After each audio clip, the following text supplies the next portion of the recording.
I want to take a minute now just to talk about something that happened on this show yesterday. We were speaking with Corrine Brown, the congresswoman from the Florida district where Trayvon Martin was shot and killed. Back on Tuesday, Brown and other African-American Democrats, they held this briefing on racial profiling and hate crimes on Capitol Hill, which Martin's parents did in fact attend. So back to yesterday, near the end of this interview with this congresswoman, I asked her this. Would your fellow African-American lawmakers be as concerned about this case if Trayvon wasn't black? Oh, let me tell you something. We had an incident in my area where a young white female was murdered, and I was just as concerned. Absolutely. I care about all of the children. You know, you can make Brown, this... what was her name? The young lady that got killed. Yes, ma'am. In Orange County.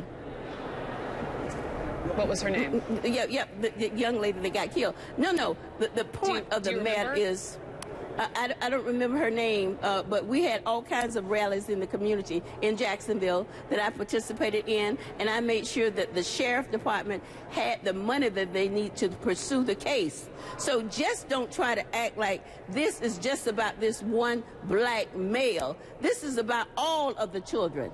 And in fact, the Congressional Black Caucus is the conscience of the Congress, and we constantly work to make things better.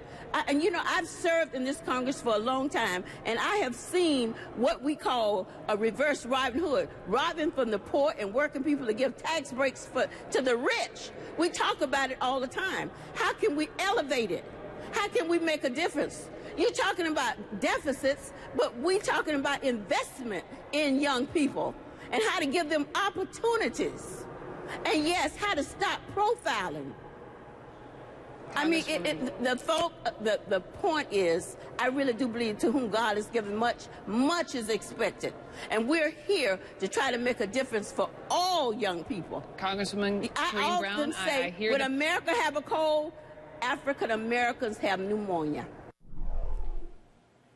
That moment provoked an immediate reaction. Many people on the blogs and in Twitterverse were not so kind to Congresswoman Brown when she couldn't remember the details of the older case she cited in our interview. And others, some of you were angry that I asked her that question in the first place.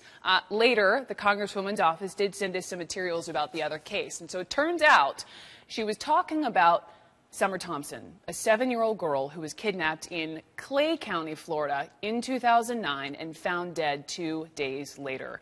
Jared Harrell pleaded guilty to killing Summer Thompson back on February 3rd. He was sentenced to life in prison. And the facts of this case, they are absolutely horrific. Prosecutors said Harrell asphyxiated the girl and then dumped her body in a Georgia landfill.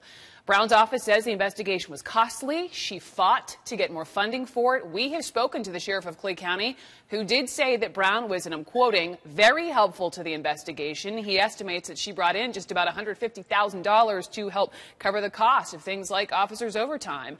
Despite her involvement in that case, though, Congresswoman Brown couldn't remember Summer Thompson's name during my interview with her yesterday, or even which county Thompson was abducted from. And it could have perhaps just slipped her mind. But the point is this, as more and more people, especially lawmakers, attach themselves to the Trayvon Martin case, it is only fair to ask about their investment in those cases. Brown says she felt attacked by my questions. That was certainly not my intent. But there is nothing racist or even salacious about asking an elected lawmaker to back up claims with facts.